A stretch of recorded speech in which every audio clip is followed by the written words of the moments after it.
Hello! Seth Estrada here. If you're watching this on YouTube, then you are on my YouTube channel, Seth Estrada. And if you're rewatching this on BitTube, I apologize if we didn't go live on BitTube first, but you'd be watching it on my channel, mineyour.biz. Feels good to say that. All right, guys, another great day in BitTube land. Another great day. Hey, Reynaldo, thanks for being first. There's Newbie. Guys, appreciate you sharing out the link across social media, on Twitter, and on Reddit, etc. Guys, Newbie, I found my actual glasses. These are my big frames right here. Scott, welcome back. And these are the frames that I actually like using because I get full coverage. They're like goggles, right? I can just see what I'm doing. They're like work goggles, and I kind of prefer them because they get out of the way. So the other ones are great for reading. These are great for actually building stuff, working, getting my hands on power tools, lathes, anything with fast-moving parts so I don't get particulate or whatever, like flashing that's coming off of something that I'm working on in a workshop in my eyes. Because occasionally, we go into full build mode. So we'll go to the makerspace soon. I'll show you how we really get down, because that's going to be fun. But not today. Not today. I wanted to first off apologize because I didn't do the unboxing live. I'm sorry, I didn't do the unboxing live, but I got the big baby H. I got the HPC motherboard, finally. I actually had to drive over to the FedEx facility in person, show them my ID, show them the tracking number, let them know, hey, yes, I'm the guy that was supposed to receive this. The guy who was there, they looked almost like bothered that I went and called them out on trust. And the local facility was the one that changed it. They changed it to an address that doesn't even exist. Guys, thanks for smashing that like button. Really appreciate it. But let me show you what we got lined up right now. This is so exciting. I'm so excited. Not right now. And here's why. Because doing a build of this magnitude is going to take just a little more than 45 minutes. I mean, sure, we could try to do it a little bit faster, but it might be better if I pre-record parts of it. And then we go live tomorrow to finish things up. So, hey, Reynaldo, I apologize that the connection broke. I'm on Wi-Fi, and I'm on this 100 megabit mirrored connection fiber. Wi-Fi, and I'm on this 100 megabit mirrored connection fiber. I don't know what's going on there. But guys, I'm going to go live tomorrow morning, okay? Tomorrow morning, and we will take as long as it takes to finish up the build. But there are going to be a few steps that I take in terms of preparation tonight, and pre-record a few elements tonight so it doesn't take too long. You're not bored by the entire process. For example, I need to get a case. I didn't bring a case with me today. I had to go over to FedEx, so the case is back at home. I'm going to do that open air case, right? So I'll have to do a modification at home. I'm going to do that open air case, right? So I'll have to do a modification, add an additional sort of like subfloor to that case because this is an extended ATX board. Anyway, I'm boring you to death. Let's take a look at some of the pieces right now, okay? So I'm going to flip this guy around, and you can see. Alrighty, starting at the front side, guys, we got, well, obviously, you know, we need an SSD for our system drive. Twice, hey, thanks for saying hello, twice removed. We've got a main storage volume, just going to use spinning platters right there. Jim, see, I've got our Stay Positive build shirt. Thank you again. Big shout out to Shan. To Shimmy Shan up in Ohio. You know who you are if you're watching. Much love, brother. So stay positive, sure, because it always helps when you're building to just remind yourself, stay positive. Stuff just kind of goes wrong sometimes. We've got our coolers right here, right? Heatsink and fan. This is totally appropriate. Actually rated for 135 watt TDP. These parts are much cooler. Already have thermal grease right there, but if we need more, we can always scrape and replace with this stuff. We've got our Xeon processors right there, 1 and 2. We've got RAM, and guess what? 16 gig sticks, 4 of them. We're going to do a 64 gig build. Over here, I've got 4 GTX 1060s. I've got 4 more somewhere else in another project. We're probably going to replace these with GTX 1080s for the final build. And then right here, this is the pièce de résistance. This is the main board. Check it out. Let's get some close-ups. Because you guys, I know you're probably as excited as I am to see the amazing board. But right here, NIC 1, NIC 2, NIC 3. That one's that port is plugged because it's got a little chip at the bottom right there. So the RJ45 connector is not going to stay seated as it should. but still dual NICs right there is going to be fine. Yes, Jim C, a server board. So 4 USB ports, VGA on board. What is that? 4 times 4, 16 slots for RAM. If I really wanted to fully populate the board with 16 gig DIMMs, I could. I don't want to. I mean, that might be overkill for I'm just saying, could be overkill. So I'm not going to. But guys, thank you for hitting that like button. Thank you for being subscribed, and thanks for hopping in when I went live again today. Twice in a day is a bit much, I know, but this is big news. I can't wait to do this build, and I can't wait to show you how I build this system.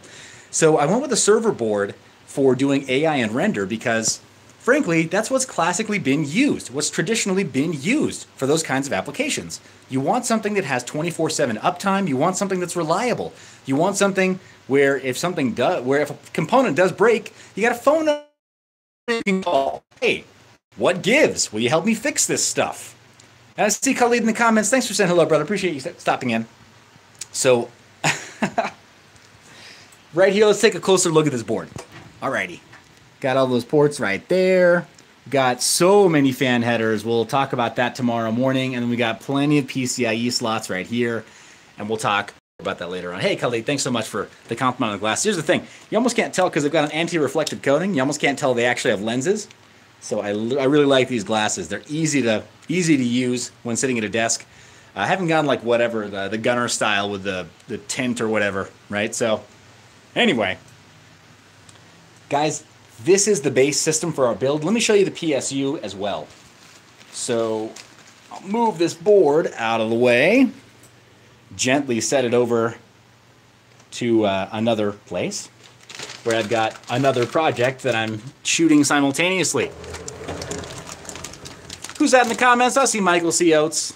Who do I see? Who do I see? I see Michael Oates. Good to see you, man. Get Ray-Ban when Crypto Moon. Hey, here's my secret. But, you know, whatever. Each their own. Yep. So right here, guys, what I'm using as the base ATX PSU, I picked this up on Amazon a couple of months ago, and then never built anything with it. I kept it aside until I could do something like this that maybe at its core required a little bit more power draw to the board. I didn't want to just use it for a mining build, right? I wanted it to be a workstation build where I could justify having a kilowatt power supply or greater. So this is a knockoff brand, and I've showed it on air before. A knockoff brand. Let me flip this guy around. A knockoff brand called Excelvan. And Excelvan, they make a 1300 watt. Yeah, right? Yankee. If it wasn't obvious before, should be obvious now. These were my daily drivers for years, for a couple of years. And I just stopped wearing them because, you know, I mean, they're all right, but, you know, it's a branding thing, right? People see you in red glasses once, they're like, oh, you're the red glasses guy, right? And I'm like, kinda. I'm kind of the red glasses guy. Maybe I could be known for something else. But anyway, hopefully live that last month has helped me become something more than just the red glasses guy. I don't know. Time will tell. But right here, guys, the Excelvan PSU, I picked this guy up because it was 1300 watts on 110. I repeat that. On 110 volt systems, it's going to give me all the power that I need for that motherboard. And then for a number of graphics cards, just in a sort of workstation environment, right? I picked this guy up. I think shipped. I got it on Amazon. At the time, I got it for like less than 140 bucks. So, yeah, definitely, I like it.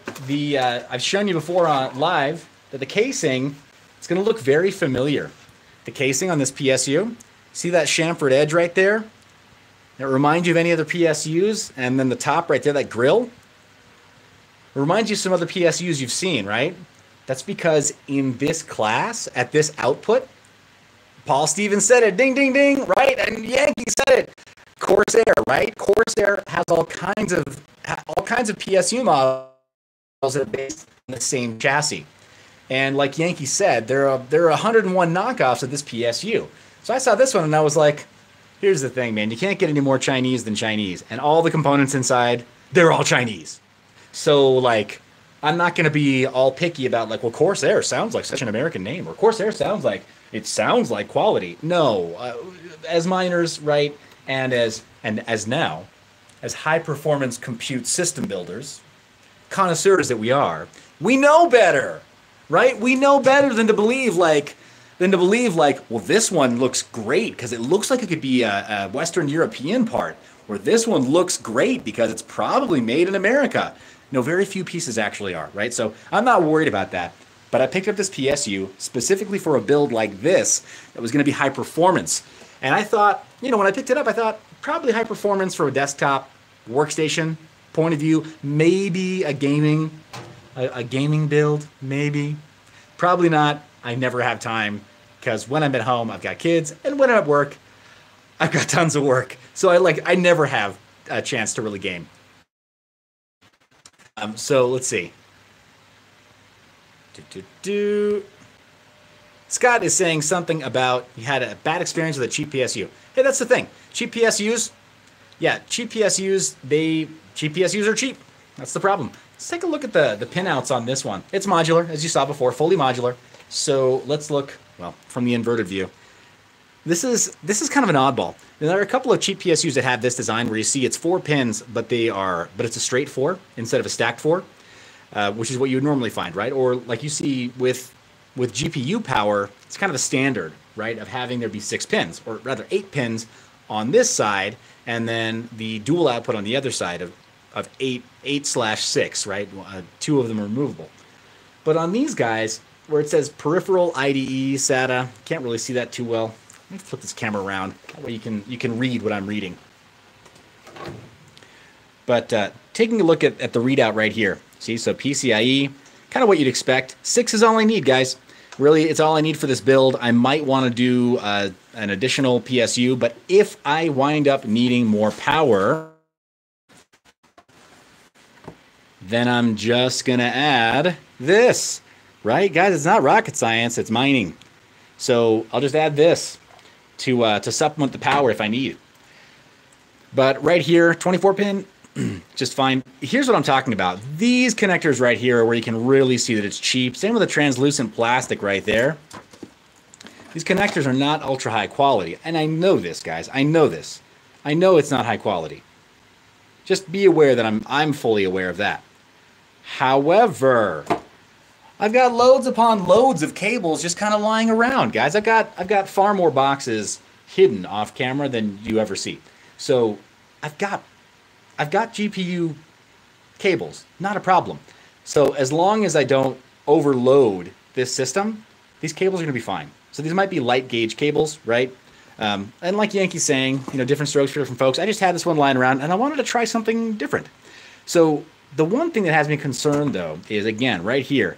It says peripheral for SATA right there. A little bit worried about these guys, right? So kind of it's weird that I got Molex SATA mixed in there, but you figure I'm primarily going to use, like Michael says, whatever works and doesn't catch fire, right? I can only run a couple of risers. If I do need to run risers, run a couple of risers off of this anyway.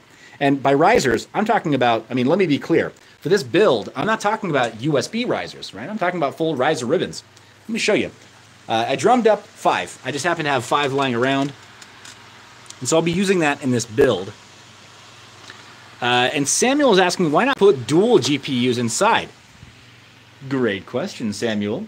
I think when it goes back into, when I finally finish getting the bounties that I need to break even on my purchases from doing AI and distributed render, I probably will put the dual AMD GPUs back in for my desktop use because I use software that is written for OpenCL and will work fine for AMD. So, yeah, I'll let the system pay for itself, and then I'll put it out to pasture doing my evil deeds here in the office. It'll replace my Core i7 workstation with a dual Xeon, tons of RAM, and tons of dual GPUs. So it's a great call out, Samuel. That's what I want to do. So you're on to me. But right here, these guys still use Molex. They still use Molex connectors to power these riser ribbons. A Yankee says, just no super micro? What do you mean just no super micro? Now you got me worried. They have been compromised. No! Here's the thing. Yeah, that idea of so many systems being compromised because of like chipsets, like Northbridge chipsets and other onboard chipsets. Again, guys, you can't get any more Chinese than Chinese. We're talking about IT, and it is all from China. China, China, China, China, China, China, China, China. You'd say China. Take China. So here's the thing, guys. I know that they found spy chips, man. That's the news story. But here's the thing. We can't necessarily decommission every single board ever, right? Amazon's all over. Oh, dang. Now I'm a little bit worried, man. A little bit worried. Michael said something about branding coin. That's cool. So Brandon said hello earlier today. I think he's probably trying to drum up some views for his channel. We'll take a look later on. So, because, hey, Brandon's good people. Yeah. I did read that news, guys, about extra chips being added during supply chain. I'm going to have to make sure that these are clean, right? It is the X9 series, just so you know. I'm using, oh, man. So you're getting rid of all Supermicro in production. Let me see what I can do here, guys, because I've got a backup. I am going to build this system. That is going to happen, by the way. I'm going to build this system. But I do have a backup board that I'm evaluating for an HPC build. So that'll be ordered soon, TM. And when I source it, it'll likely be in shop.mineyour.biz. So keep your eyes peeled over there. But in the meantime, there are some Supermicro designs that work. Yeah, and that's just it. They don't have critical data. They really don't. I mean, again, let's be honest. In terms of state-level secrets that any of us could possibly carry, even if you have clearance in this country, the reality is that 80% of people who even have security clearance don't really carry secrets that are worth knowing, right? Just in the same way that people don't really care what you're watching when you open up a brand new incognito tab or incognito window on Chrome. Frankly, nobody really cares what you're doing with your private life or with your private store of knowledge. Very few people really care because very few people really have legit secrets that matter to anyone, anywhere. So when people talk about like, I've got secrets, I know state actor stuff. It's like, nah, man, you don't like have like whatever secret codes to access nuclear missile silos. You don't. No, you don't. Because if you did, you'd be surrounded by people who are trying to keep you protected. You would be what's called, in the personal security industry, you would be what's called the noun that people jump in front of bullets for. If you actually had secrets like that, there's no way you could even be allowed to get close to a keyboard to go and brag about it. So, yeah, the idea that people have, all these guys, my security, all my systems. I hear you. It is disconcerting that there's been this leak. I'll read into it. I'll look into it. But I don't think that this right here, I don't think that what I'm doing on this system, I don't think that it's going to be subject to that level of scrutiny where I'm going to get a phone call from the Secret Service and have them be like, BT Dubs, need you to discard all your Supermicro boards, Seth. Pretty sure you're leaking state secrets through that AI and render system you built on YouTube. Yeah, you're the best, by the way. Watch a show. Later. I mean, that'd be a really cool voicemail to get, wouldn't it? Actually, from the Secret Service, have them be like, hey, we watch your show. I mean, one can hope. But anyway, I digress. Guys, the system, now you've kind of seen what I'm working with for this build. And Yankee he throws out a really good suggestion there. Make a separate VLAN for your mining stuff with no routes between them. It's a great call out. I've got a spare router over here. I mean, I've got some spare switches and routers. So yeah, let me see if I can just lock down this network here when I have this thing up and running.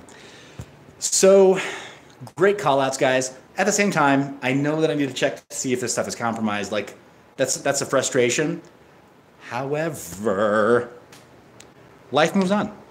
And the idea that Russian hackers won Trump the election, the idea that the Chinese are infiltrating our networks because they want to know all of our secrets. I'm not going to lose sleep over it tonight. I'm just not. Sorry. Alrighty, guys. So you see what I'm working with?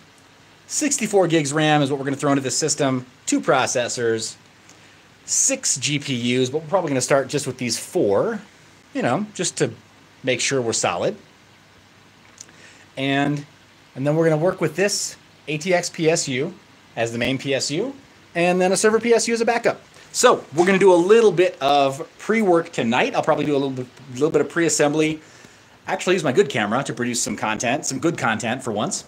Been a little while. I mean, I'm just saying, for a guy that actually worked in Hollywood, for a guy that actually learned how to do digital cinema, I sure do walk around with a cell phone camera a lot. So I apologize for that. I'm going to do better starting today. And I'm noticing some call outs here. Christian is asking me, what time is it there? Hello again. It is not that late at night. It's still early evening over here. So I'm going to take a look to see what security considerations I actually have with this system. Who knows? Maybe we'll find a lot more of these boards on sale. Guys, here's the thing. It's not bad news. In my mind, it's still not bad news. This could absolutely wind up being the best possible thing for those of us who are interested in HPC to possibly happen to the HPC component market. Again, it could result in there being blood in the streets. So if, like Yankee's saying, we secure our networks correctly, we're probably fine. This could wind up being one of the best opportunities for us ever to transition from what we're doing in blockchain to moving over into AI and render. Anyway, guys, that's the breakdown. There's the stuff right there with, make sure I don't show too much, because I've got secrets too, state level secrets that the government doesn't want you to know. I'm just kidding. But right here, there's the motherboard and some stuff we're gonna have ready later on. Yeah, be like Yankee, actually. He's got the right idea. Just because you're paranoid doesn't mean they're not out to get you. Just secure all your networks anyway.